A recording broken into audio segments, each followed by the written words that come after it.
Koalisinya ini kokoh dan kuat. Tapi kalau koalisi dibangun tidak dengan kokoh dan kuat, maka kita khawatir nanti akan rapuh. Itulah sebabnya PKS tetap kita mengajak kebersamaan. Semua langkahnya dibicarakan bersama. Kapan memutuskannya, mendeklarasinya, tentu kita bicarakan bersama. Siapa saja alternatifnya bersama. Meskipun kata Pak Surya Paloh, yang memutus dan memilih cawapres itu kan Pak Anies. Nggak apa-apa, kita setuju juga, nggak ada masalah. Tetapi kan sebelum di situ kita bicarakan dulu sama-sama. Saya pikir masalah cawapres itu perlu ada tentu simulasi-simulasi itu, Rifana. Jadi apa yang sudah ada dalam survei beberapa yang sudah keluar, ya itu akan menjadi masukan ya. Karena dalam kesepakatan antara partai-partai di koalisi perubahan tersebut, kita juga berpedoman kepada kajian-kajian ilmiah. Ini penting nih.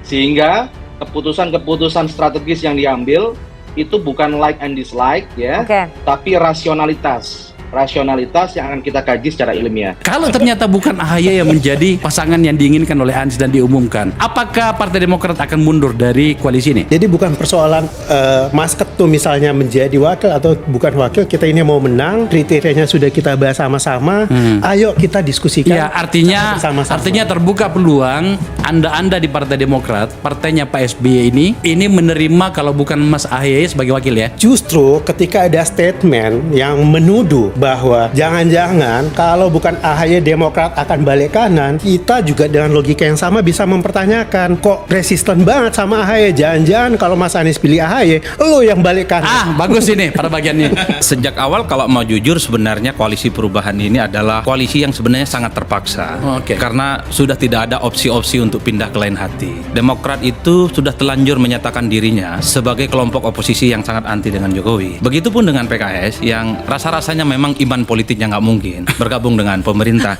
Koalisi politik yang memang jadi dibangun secara terpaksa sebenarnya. Padahal godaannya untuk bergabung ke poros yang lain cukup terbuka. Problemnya karena ini semacam kawin paksa dalam tanda kutip, nggak ada opsi yang lain, maka kesepakatan politik yang dibuat terlampau ideal itu seringkali nggak nyentuh tanah. Kenapa nggak nyentuh tanah? Idealnya memang Anies misalnya mencari cawapres yang overall mampu memenuhi semua kriteria yang sudah dibangun. Padahal kalau kita hitung rata-rata dari sekian begitu banyak nama yang dimunculkan oleh Anies, oleh Nasdem, adalah mereka-mereka yang sangat kelihatan tidak mau jadi pendamping Anies. Koalisi perubahan pengusung Anies Baswedan bubar karena tak sepakat soal cawapres. Begini penjelasan PKS. Tim 8 Koalisi Perubahan untuk Persatuan atau KPP merespon soal kabar retaknya koalisi mereka karena ucapan bacawa pres pendamping Anies Baswedan. Anggota tim 8 wakil dari PKS Sibahul Imam membantah bahwa mereka mengalami keretakan khususnya soal cawapres. Soebul mengungkapkan bahwa KPP mengalami perkembangan yang konstruktif seiring berjalannya waktu. Pembahasan rapat ini menandakan tahapan kerja politik koalisi perubahan berjalan secara konstruktif dan progresif. Jelas Soebul dalam keterangan resmi yang diterima wartaekonomi.co.id pada Rabu 21 Juni. Rapat yang dimaksudkan adalah rapat yang dipimpin langsung oleh Anies Baswedan yang digelar di Sekretariat KPP, kawasan Kebayoran Baru, Jakarta Selatan, di mana ia menegaskan agar KPP mulai bergerak maju dan tak lagi membahas soal cawapres.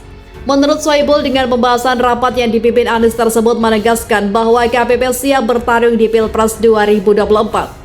Bismillah, kami siap berlayar menuju kemenangan Pilpres 2024, ungkap anggota tim 8 perwakilan dari PKS ini. Jelasnya, anggota tim 8 wakil dari Partai Nasdem Sugeng Suparwoto mengungkapkan KPP sudah sepakat soal satu nama baca pres yang disebut sudah ada di kantong Anies Baswedan. Nama-nama yang diusulkan oleh partai koalisi dan masukan masyarakat telah selesai kami kaji secara mendalam, jelas Sugeng. Satu nama sudah dikantongi baca pres Anies, tegasnya. Sugeng mengungkapkan momen pengumuman atau peresmian baca pres akan ditentukan setelah Anies selesai menjalankan ibadah haji. Hal tersebut menurutnya juga bisa sekaligus mendeklarasikan paslon capres-cawapres dari KPP. Mari kita tunggu, siapa tahu sekembali Pak Anies dari ibadah haji akan ditentukan momen terbaik untuk mendeklarasikan pasangan capres-cawapres koalisi perubahan, tuturnya. Koalisi perubahan bubar, Demokrat tegaskan sikap ini. Rencana pertemuan Ketua Umum Partai Demokrat Agus Harimurti Yudhoyono atau AHY dengan Ketua PDIP Puan Maharani memicu berbagai spekulasi terkait dengan nasib koalisi perubahan. Anggota DPR RI fraksi Partai Demokrat Santoso menegaskan pihaknya komitmen dengan Koalisi Perubahan untuk Persatuan, di mana koalisi ini digagas bersama-sama Demokrat dengan Partai Nasdem dan PKS serta mengusung Anies Baswedan sebagai bakal capres di Pilpres 2024. Saat ini kami tetap konsisten dengan Koalisi Perubahan untuk Persatuan, kata Santoso di Kompleks Parlemen Senayan, Jakarta, Selasa 13 Juni 2023. Saat disinggung mengenai apakah tawaran dari PDIP untuk bergabung mengusung Ganjar Pranowo pada Pilpres 2024, Santoso mengatakan pihaknya enggan berspekulasi.